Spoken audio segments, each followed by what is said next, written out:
what I can't fucking stand is people with kids that act like everyone in the world should just bend over backwards and cater to them because they're like, I don't know, saints for raising the next generation. And before y'all freak out in my comments, I'm not talking about all parents, okay? There's plenty of you that I fuck with. I'm talking about PTA Polly with a superiority complex. Like, you know the one.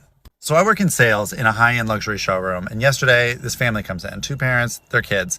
And in our showroom, we have these swivel chairs off to the side for people to like hang out. Now, if you've ever been a kid, you know that swivel chairs are like crack to a 6-year-old. Like, it's just one big upholstered carnival ride. So inevitably, the kids find their way over there. So I'm working with the parents. Kids are spinning, living their best life. And at one point, Dad looks over and he kind of chuckles along with the kids as they're having fun. And so I make a joke that we only have those to entertain the kids. So the dad turns to me and he's like, well, we were just in another showroom, and even though it wasn't kid-friendly, they brought out wood blocks for them to play with. And I'm like, okay. So not 10 seconds later, one of the kids falls out of the chair and like bumps his leg. Nothing big, he's not crying, just like a little boo-boo. Dad rushes over like, oh my God, are you okay? Are you okay? And the kid's like, oh, I hurt my leg.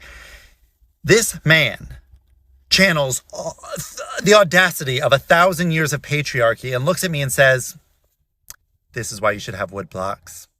And if that's not enough, he then turns to his snot weasel and says, you could be playing and building. Excuse me, sir. First of all, this is a high-end showroom, not a fucking Chuck E. Cheese, okay? Entertaining your sticky little hobgoblin is not part of my job description. I do not remember signing up for the Babysitters Club. And second of all, no one asked you to reproduce, okay? There are already 8 billion people on this planet, which in my opinion is 8 billion too many, okay? If you choose to parent a child, you have to actually parent that child. If you see your kid spinning on a piece of furniture and you think that it's dangerous, it is your responsibility to tell them to stop. If you see them spinning and you don't give a fuck, it is your fault if they get hurt. Nowhere in this situation does it involve me. So for you to even imply that your kid somehow got hurt because I wasn't providing ample entertainment is bullshit. Take the money that you were going to spend here and get the kid a fucking iPad. It may rot his brain, but it'll keep him out of the emergency room and your entitlement out of my fucking aura. Okay, everyone has heard all the plane stitches of this one. Now let me tell you mine. Years ago, I got on this plane in the States. I'm in the aisle, and when I boarded, there's already a lady in the window, and she's got a little baby with her. He's like maybe 9, 10 months old, something like that. He's kind of like crawling around on the floor, like in between us while people are boarding. Now, contrary to what most people think about child-free people, we don't all hate babies and children. I think babies are hilarious. So I'm like quite happily, saying hello to him and stuff. And then he did that thing where, they sort of climb up your leg to stand up. So I was like, oh, he's really cute. Is it okay if I pick him up? She was like, yeah, sure. So I pick him up, and we're a little bit delayed. So we're sitting on the tarmac for maybe half an hour or something like that. And I'm pretty happily just entertaining myself with this wee guy. And then we get an announcement that we have a window to take off like now. So the flight attendants come round with, that sort of extra seatbelt that they have to like clip a baby to you. And I go to hand him back, and the mum goes, oh, it's okay. You can hold him to take off if you want. And I'm a bit like, do I want that? But I'm 22 and shy at the time. So I kind of went, okay. So they clip the baby to me and we take off. Now, by the time the seatbelt light goes off, I've now been hanging out with this baby for like the best part of an hour, and I've kind of had enough of the baby. So I go to hand him back, and I look over, and this woman has put her seat back. She has a sleep mask on, and she's out for the count. Now, if this happened to me now, I would poke her awake and be like, oi, this is your baby. But again, 22 and shy. So I just babysat against my will for most of the flight. And then she woke up and she just took him back and was like, oh, thank you. So I expect people to criticize me in this story. So I'm a Disney adult, and I love Disney, especially Disney World. I went to Disney World at least once every year, and mostly during the Halloween season because my birthday is around that time. And usually in the Halloween season, you can dress up and have photograph taking with a special character that only happen during the holiday season. So one year I dressed up as Elizabeth Turner in the Pirates of the Caribbean to meet Captain Jack Sparrow in the Disney World. Because Captain Jack Sparrow is like a Halloween special character. You can only see him during Halloween season. And in case you don't know that, the characters have different section, time slot, and they also take like short break between the time slot. So Captain Jack Sparrow was very popular. I waited like 30 minutes to see him. And I was very lucky enough that I was the last one in the section before the character go on to a break. So I was very excited. And just before I went to see the character, the lady behind me pat on my shoulder and say, hey, do you mind we switch place? My kids really want to see Jack Sparrow and they're really tired. And can we switch so we can go see first? And I really don't want to switch because I already wait 30 more minutes and I have my planned out. And in case you don't know, Halloween night, not every night in Disney World, like I only bought one night ticket. So that is my only chance to enjoy Halloween in Disney World. So I declined the lady and I was like, sorry, I wish I could switch with you, but I have my night planned out. I'm sorry, I cannot do it. And then the lady just immediately get furious and get angry with me and mock me. Like she's like, oh my god, how old are you? 25? And you still dress like that and come to Disneyland just to see an imaginary character in front of her child. And so basically just laugh at me and try to make me feel bad. And she keep telling me that how ungrateful, how unsympathetic I am because I won't let her kids to see the Jack Sparrow first. And she also keeps saying that how her kids really want to see Jack Sparrow. They're looking forward that like forever, like all the time. And I was like, lady, have you ever seen that I might experience the same thing? Because I never had a chance to see Jack Sparrow when I was a kid. That's why I can only do seeing him when I grew up. Like I've been waiting to meet Jack Sparrow, this character, my entire life. Do you think that's a little bit unfair for me? Like just because you have kids, but it doesn't mean that you have privilege where I have to accommodate your, poor decision. I mean, there's no banner to see that the Disney World is solely for the kids. Like I can enjoy it as well, even though I'm grew up. Even though the story happened like a couple years ago, I'm still like. So I happened to be at Walmart. This was on a Sunday afternoon, which is probably one of the worst times to go because it's extremely busy. There are a lot of people there with like their kids and their families, and it was like a lot going on at Walmart. But I really needed the ingredient to, I don't even know what I was cooking. I think it was like some type of pasta. I couldn't find the ingredients. I was standing in the aisle. I had my grocery cart with me. I had to push all the way to the side because again, it was really busy. And I was just standing in the aisle like trying to find the ingredient. There was like other people in the aisle with me, but then a mom comes in. She has like a 2-year-old baby in the cart and she has like a 7 to like 8-year-old like little girl with her. The girl comes in the aisle and she starts running up and down the aisle, like bumping into other people's carts, knocking things off the shelf. I kind of look over and I'm like, not my kid, not my problems. I turn around, I continue to try to look what I was looking for so I can get the heck out of that aisle. When out of nowhere I hear a loud bang. I turn around and I see the little girl ran straight for my car and she like hit her head and was crying. The mom runs over to me, almost like a grizzly bear, and gives me the dirtiest look I think anyone has ever given me. She grabs her daughter and kind of throws her back in the cart. Like it was my fault that her daughter happened to be running up and down the aisle and runs into my car and gets hurt. Because God forbid I'd be standing there minding my business. Look over at her and I'm like, I know you're not giving me a dirty look when your daughter's the one that ran straight for my car. I'm just standing here. She was like, some people just have no nerve. Like she doesn't even turn around. She completely ignores me. She continues to walk down the aisle. When I see her husband pop up out of wherever, he was in a different aisle. He hears her crying, so he says, what's going on? She looks over at me and says, that lady over there ran into whatever the little girl's name was. She's still like huffing and puffing, like some people just have no common sense. Ja, ja, ja. The husband looks over at me and gives me a dirty look as well, and then they continue to walk off. Back in the day, I was on an international flight and I was in the like fake even more section, like not cattle class, but like not business class either. And this woman comes through business class with a baby and like a million bags on her shoulders and like the pram thing. And she's trying to get through the aisle while like rolling the stroller, but the aisle narrows. So she's like in front of my seat, like dink, dink, dink, like trying to get the cart through, and it is not going. So I lean over to be like, miss, like, can I help you? And I go to close the pram thinking like I'll pick it up and I'll walk it back for her. And she goes, oh my God, thank you. And just dunks the baby in my lap, snaps the little cart shut and walks away. And she doesn't come back for a good 30 minutes.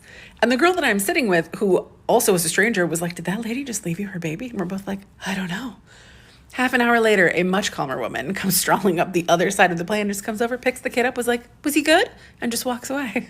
God bless. Hey, TikTok, when I tell you that video had me feeling some type of way, my biggest pet peeve, or one of my biggest pet peeves about working in the doctor's office, are people who come in with their children.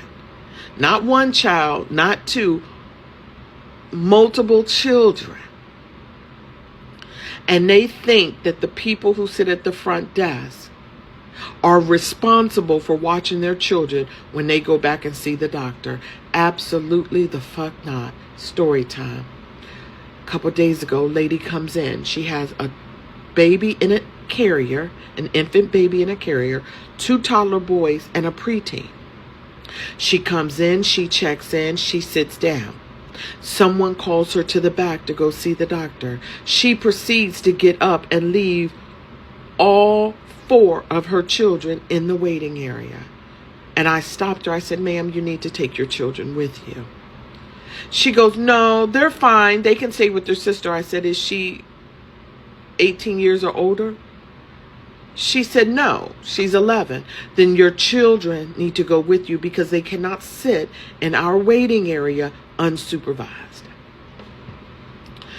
So she looks at me and she gets upset and she goes, well, I don't want to take them in the back. I need to talk to the doctor.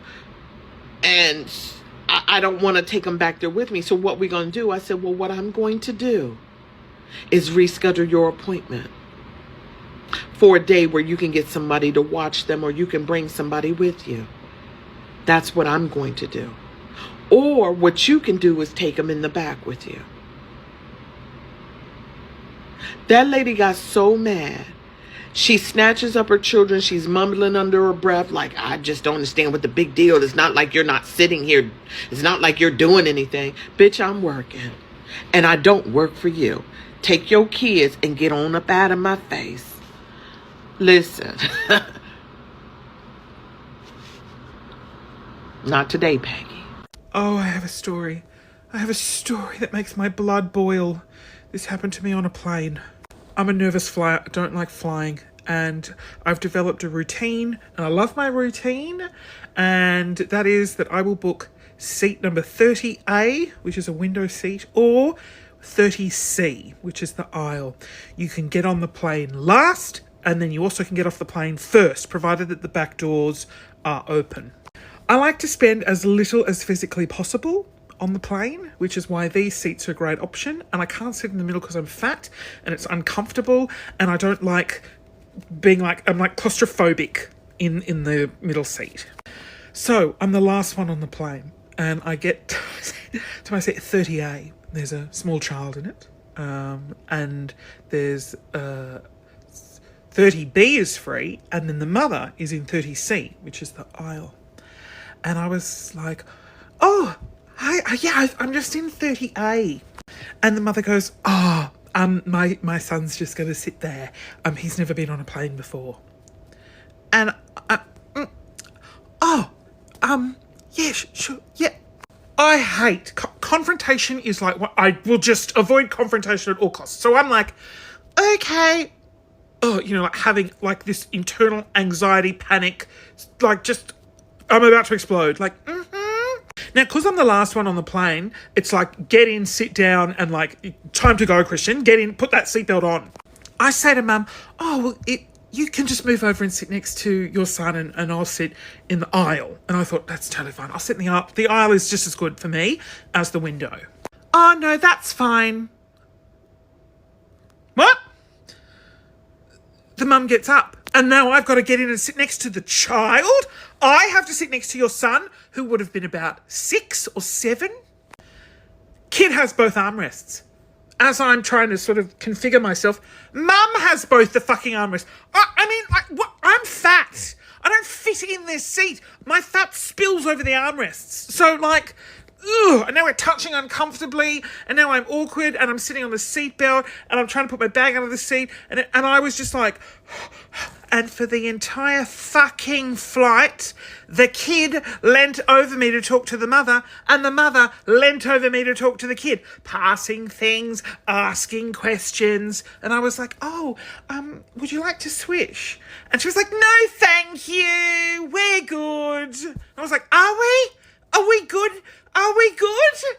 Oh, but the son didn't even look out the fucking window. He kept talking to the mother the whole time. Oh my gosh, go watch this video because it is hilarious of entitlement of some parents. I said some, relax. And when I used to work at the bank, there was this lady that would come in every Friday when they would make a deposit into her account. And I am not kidding you, she had 6 kids, okay? And yes, this lady completely was like disregarded of like what her kids said. She really swore on her life that their kids were like little gumdrops of heaven, Okay, but they weren't. They were literal Chuckies. One of them actually had silver teeth. Okay, that is not a myth. That is a fact. And back in the day, we used to have like the metal line to form the line to go to the teller window. And this kid thought they was like elementary school apparatuses, like to play in the, in the playground. And I told her, your kid's gonna fall. She's like, oh, he's fine. The kid fell on his ass and actually hurt his head. He was fine though. And she was upset at me. What? Ugh, people. So I'm a parent now, but this story is from before I had kids. I would have been 23, single, and my parents lived about 6 hours away from where I did. So one Easter, I booked a ticket and I was going to go and spend a long weekend with my parents. I hadn't seen them in probably 6 months, like before Christmas. And so I was really excited to spend some time with my mum and my dad. So my boss comes to me one day and she says, I just wanted to know if you wanted to switch your leave with, we'll call her Rebecca. And I was like, oh, why? What's happened? Is, there an emergency or something? And my boss said, oh, no, she just, she wants to spend Easter with her family, so she wanted to know if you would swap your leave. I replied, oh, I'll talk to Rebecca. I'll discuss it with her. So I did. I went and had a chat with her and I said, oh, what's happened? Are you wanting to swap leave? Because, I've got tickets booked and, I'm really looking forward to seeing my parents. And she said, well, see, you don't have kids, so you don't really need the long weekend to spend it with your family. Bitch, what are parents? That's my family. She just assumed that because I didn't have children, I would be totally okay for her to take my annual leave and for me to work the Easter long weekend out of the goodness of my heart because I didn't have the children. Fuck off, Rebecca. No. I compromised and said, oh, look, you can have Christmas. I quit 2 months later.